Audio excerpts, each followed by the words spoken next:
성도 여러분 안녕하십니까? 행복한 안식일입니다. 온 세상을 수놓은 꽃과 푸르른 기운이 우리들의 마음을 더욱 행복하게 합니다. 수선화가 봄을 가져오더니 이제는 튤립이 겨울 땅을 뚫고 나와 각양각색으로 아름답게 피어서 우리들의 마음을 봄 기운으로 설레게 합니다. 아침마다 눈을 뜨면 오늘은 어느 길을 산책할까? 산책 코스마다 색다른 나무들, 꽃들, 또 어떤 꽃들은 향기까지 선사합니다. 각 계절마다 이러한 서프라이즈한 선물을 하시는 우리 주님께 늘 감사함을 느낍니다. 또 건강한 몸으로 자연을 누릴 수 있는다는 것, 참 하나님께서 주신 큰 은혜지요. 비록 스테이 홈 얼럴트라는 기간이 있지만 종종 산책도 하시면서 하나님의 걸작품을 구경하시는 여유를 가진 우리 성도님의 생애가 되었으면 좋겠습니다. 마태복음 7장 1절과 2절입니다. 비판을 받지 아니하려거든 비판하지 말라. 너희의 비판하는 그 비판으로 너희가 비판을 받을 것이요 너희의 헤아리는 그 헤아림으로 너희가 헤아림을 받을 것이니라.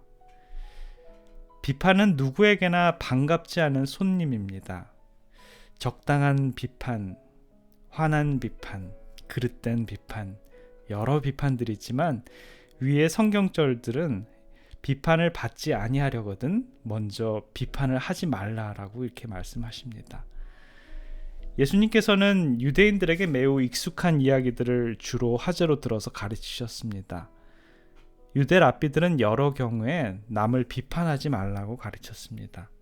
자기 이웃을 좋게 판단하는 자는 하나님께로부터도 좋은 판단을 받을 것이다 라고 이렇게 말합니다.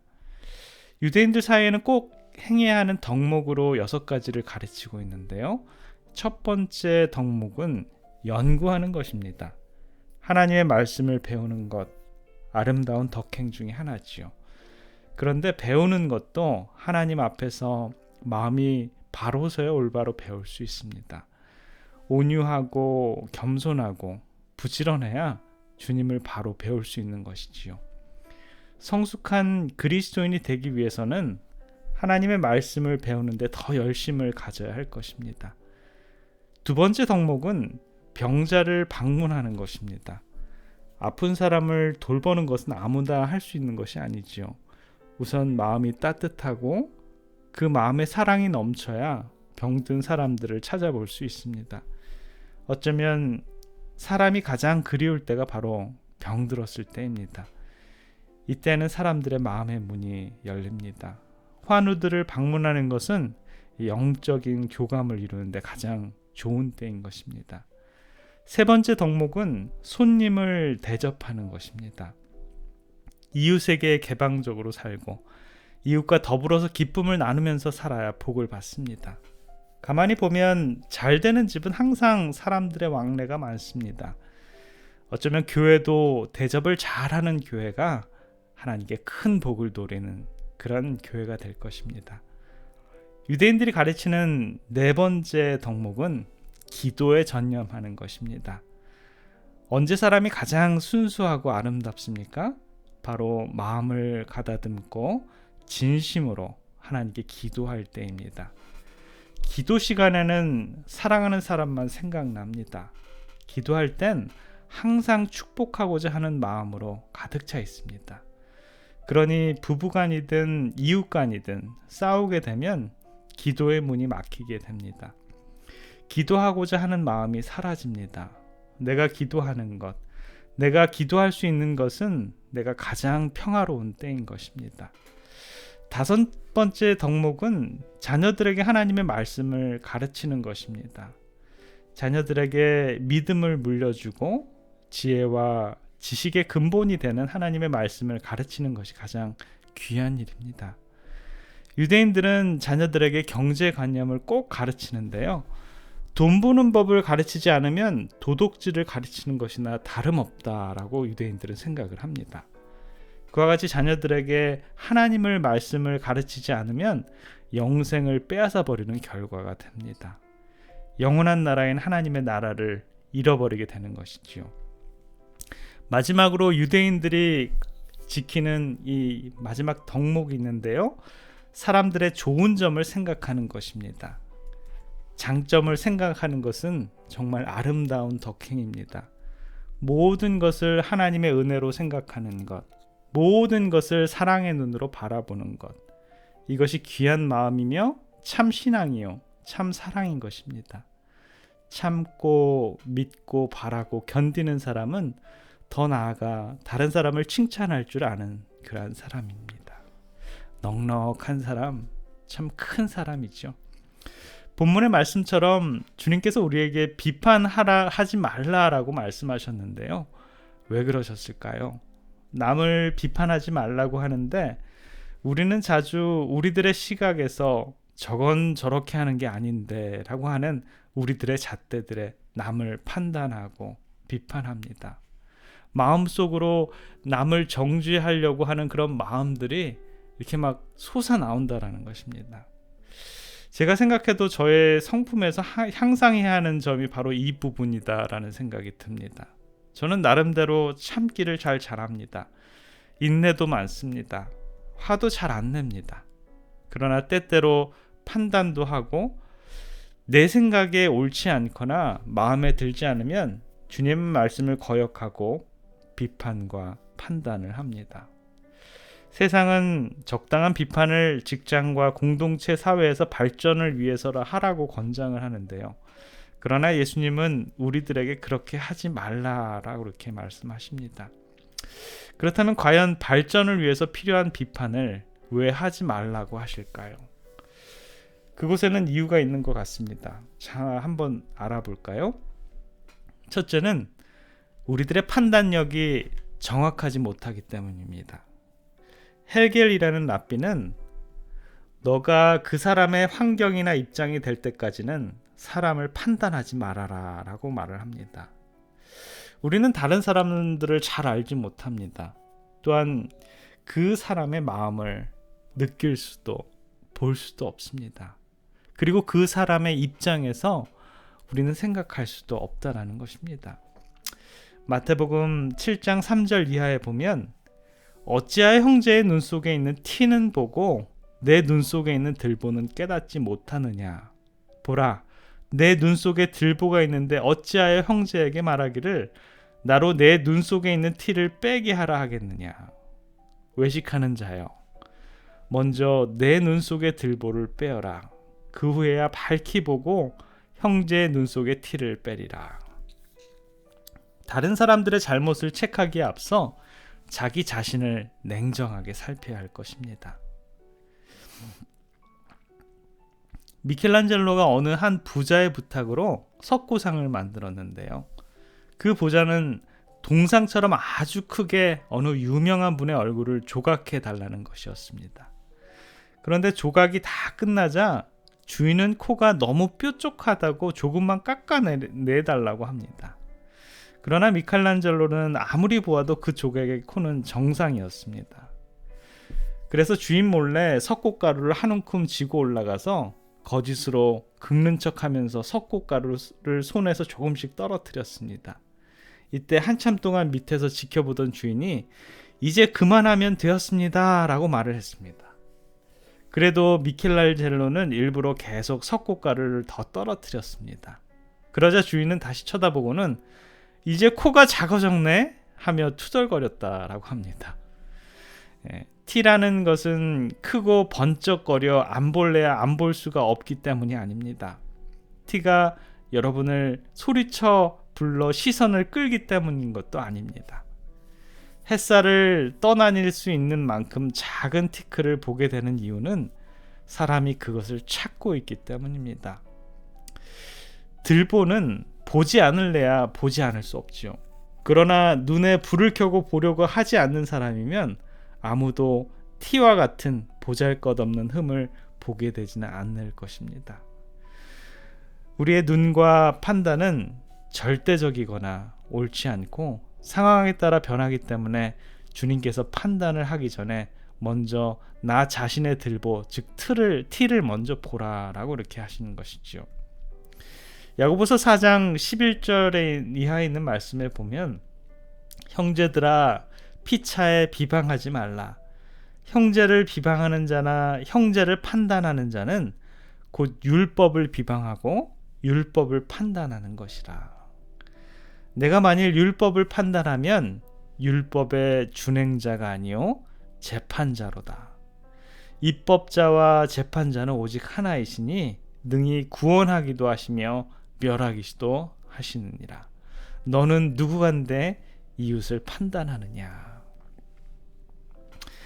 야고보서 4장에 있는 말씀처럼 우리가 판단하고 있는 것은 참남되게도 하나님의 일을 우리가 하는 것이 되는 것이네요. 율법의 준행자 되시는 우리 하나님께서도 사랑으로 덮으실 텐데 우리는 판단하고 있으니 얼마나 부끄럽고 미안한 일입니까? 베드로전서 3장 10절 이하에 있는 말씀을 좀 볼까요? 그러므로 생명을 사랑하고 좋은 날 보기를 원하는 자는 혀를 금하여 악한 말을 그치며 그 입술로 괴유를 말하지 말고 악에서 떠나 선을 행하고 화평을 구하여 이를 쫓으라. 주의 눈은 의인을 향하시고 그의 귀는 저의 간구에 기울이시되 주의 낯은 악행하는 자들을 향하시느니라. 우리 모두 눈을 감고 하나님의 얼굴을 주목해 봅시다. 우리 주님께서는 그분의 그윽한 눈으로 하나님의 백성들을 바라보고 계시고 그분의 눈은 우리들의 간구를 들으신다라고 합니다. 그러면서 그분의 얼굴은 행악자들을 향하시는데 저희들의 모든 말과 행동을 보고 계시다는 것이지요.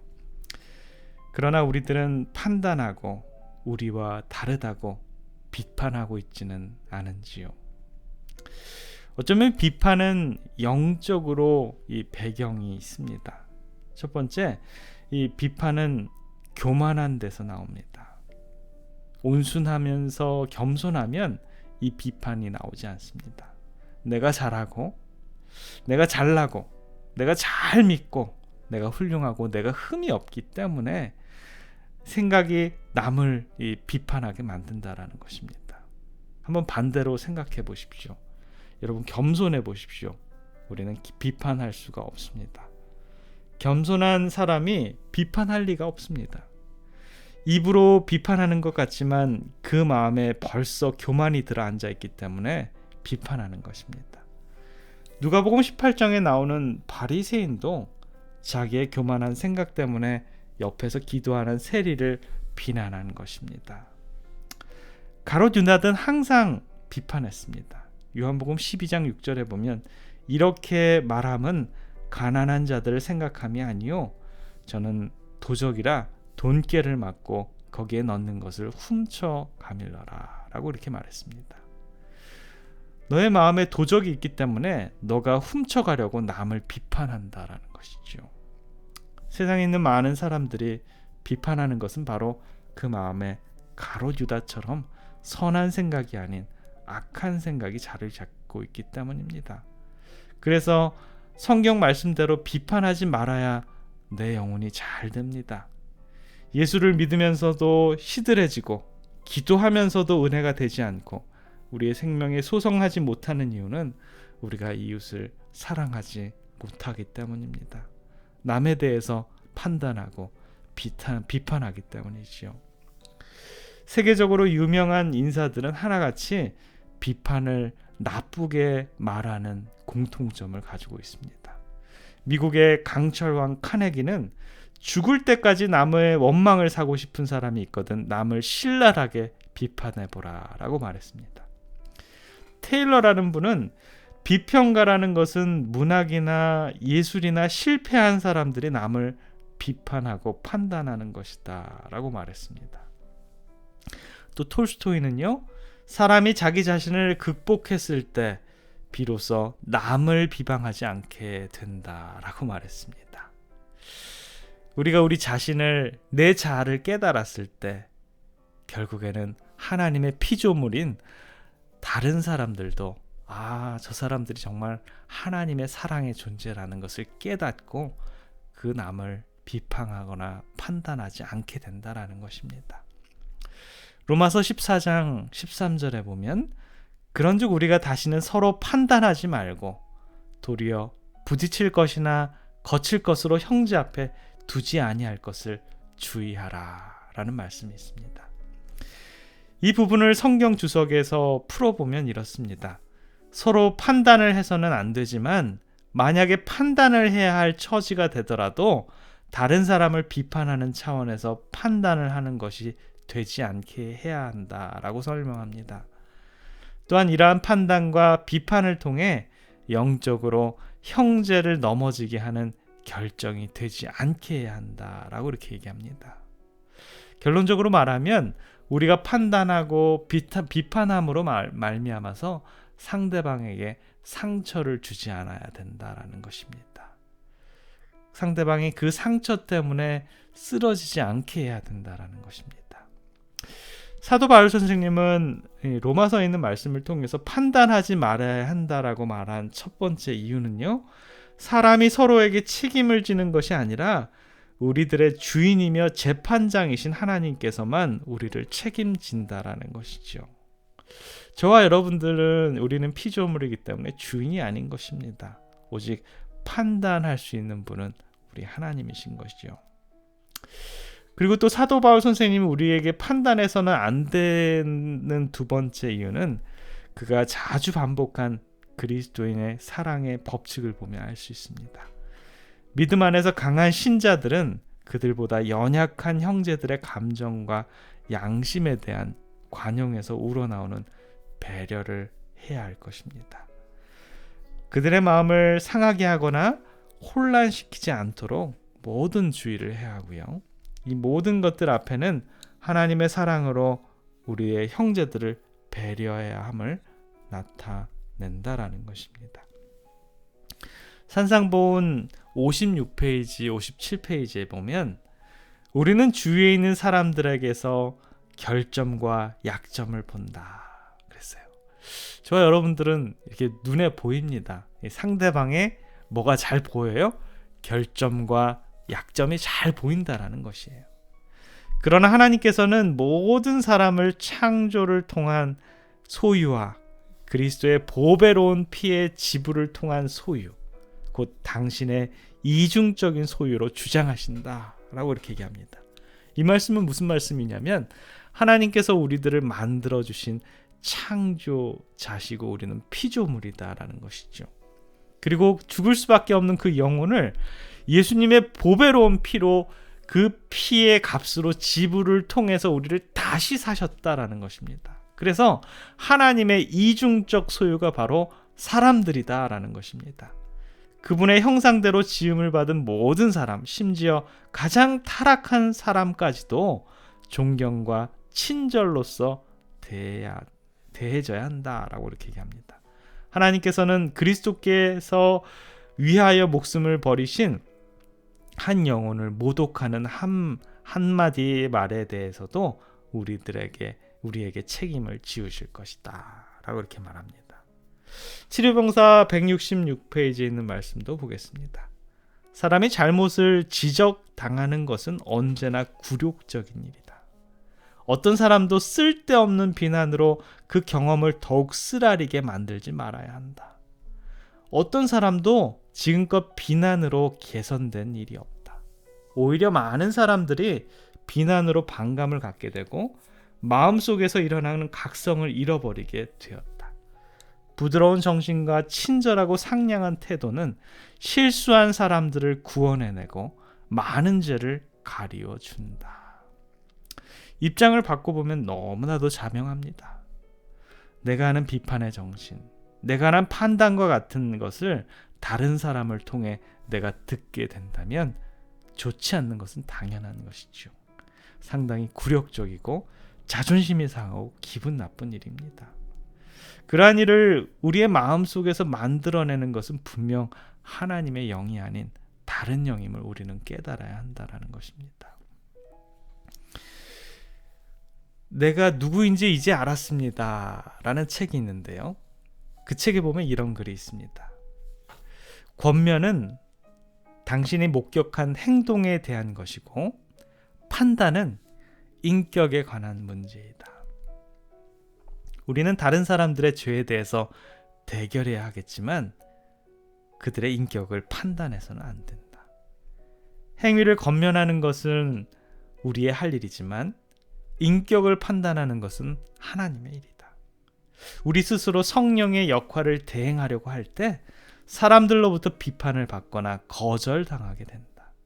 우리는 단지 사람들을 용납해 주면 되고 성령께서 적절한 때에 그의 일을 하실 것이다. 그러므로 어떤 사람을 권면할 때 자신이 직접 보았거나 혹은 개인적으로 들은 사실에 기초해야 한다. 의심이나 혹은 소문에 근거해서는 안 된다. 또한 우리가 권면이라고 하는 것은 대부분 인격 모독일 수 있다. 다른 사람들이 자신의 행위에 대한 책임을 지도록 할 수는 있어도 그들의 인격을 모독해서는 안 된다라고 이렇게 말합니다. 판단은 우리의 일이 아니라 하나님의 일임을 우리는 알게 되었습니다.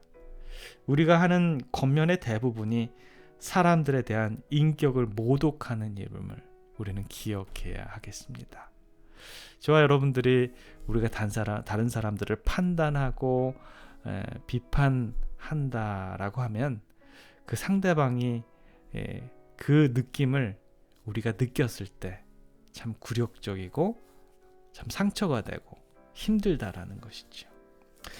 그 모든 그 말씀들을 한번 종합해 보면 로마서 14장 10절이 아닌가라는 생각이 듭니다. 내가 어찌하여 내 형제를 판단하느뇨? 어찌하여 내 형제를 업신 여기느뇨? 우리가 다 하나님의 심판대 앞에 서리라. 로마서 기자 우리 사도 바울 선생님은 이렇게 얘기합니다. 어떻게 형제를 판단하냐? 그 판단하는 것은 바로 비판하는 것이고 비판하는 것은 바로 형제를 업신여기는 것이다. 그렇게 업신여김을 하는 사람은 반드시 하나님의 심판대 위에 서겠다라는 것입니다. 하나님의 심판대 앞에 서 있으면서 우리는 남을 판단하고 비판할 수 있을까요? 그럴 수 없다라는 것입니다. 저와 여러분들이 하나님 앞에서 어떻게 남들을 정죄하고 판단하고 비판하겠습니까? 너무 쉽다고 생각될 때 이것쯤은 내 경험과 상식으로도 너끈히 해결할 수 있다고 방심하고 판단할 때 우리는 덫에 걸리고 맙니다. 우리들의 지식이 우리가 경험이 아무리 많아도 또한 처세술이 아무리 뛰어나도 우리는 유한한 인간에 불과합니다. 파일럿들 가운데서도 가장 숙달된 파일럿들이 뜻밖의 평이한 사고 중에 사고로 죽는 비율이 높은 원인을 아십니까? 너무 자신의 실력을 과신한 나머지 계기판을 보지 않으므로 사고를 내는 경우가 많다라는 것입니다. 그래서 파일럿들을 훈련시킬 때 어떤 일이 있어도 계기판을 철저히 바라보고 자신의 감을 믿지 말고 계기판을 믿으라고 가르칩니다. 사랑하는 성도 여러분, 여러분들이 참 나는 똑똑해, 나는 영리해 라고 자부하십니까? 그렇다면 아마도 그 영리함이 오히려 우리를 무너뜨릴 수 있다는 사실을 늘 기억해야 합니다. 당신의 인생에서도 자신의 능력을 과신한 나머지 경솔하게 결정해버리는 일들, 식은 죽 먹기처럼 쉬운 일이라고 여겨서 깊이 생각하지도 않고 신속하게 처리해버린 일들, 뜻하지 않게 우리의 덜미를 잡는 치명적인 실수가 있을 수 있습니다. 그러므로 눈에 보이는 상황만을 가지고 하나님의 뜻을 해석하지 말고 오히려 하나님의 뜻을 가지고 그 상황을 해석을 해야 합니다. 우리가 하나님을 판단하지 말고 하나님으로 하여금 우리를 판단하시게 해야 합니다. 하나님 앞에서 우리가 자꾸 말하지 말고 하나님께서 우리에게 하시는 말씀을 조용히 귀 기울이시는 저와 여러분들이 되었으면 좋겠습니다.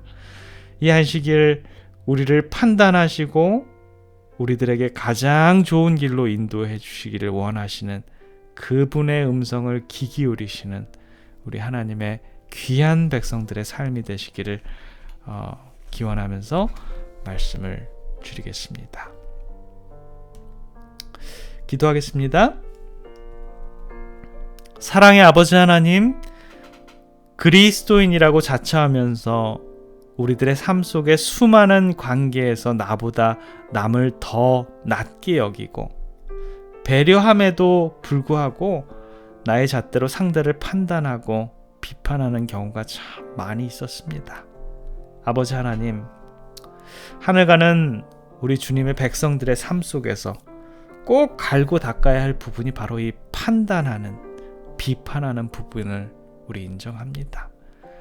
아버지, 우리들의 생애가 나의 교만함과 이기심을 버리고 하나님께서 나를 사랑하시는 것처럼 우리 주님께서 만들어주신, 그리고 주님께서 구원해주신 그 아름다운 상대방의 사람들도 사랑하는 존재임을 깨닫고 그들에게도 똑같은 사랑과 배려를 베풀어주는 우리들의 삶이 될 수 있도록 주님 인도해 주시옵소서. 예수님의 마음으로 예수님께서 베풀어 주신 인류에 대한 사랑이 우리들의 마음속에도 그 사랑이 싹트게 해주셔서 주님께서 원하시는 그런 형상대로 우리가 변화될 수 있도록 주님 저희들을 인도해 주시옵소서. 우리를 구원해 주신 사랑의 우리 구주 예수 그리스도 이름으로 간절히 기도드립니다. 아멘.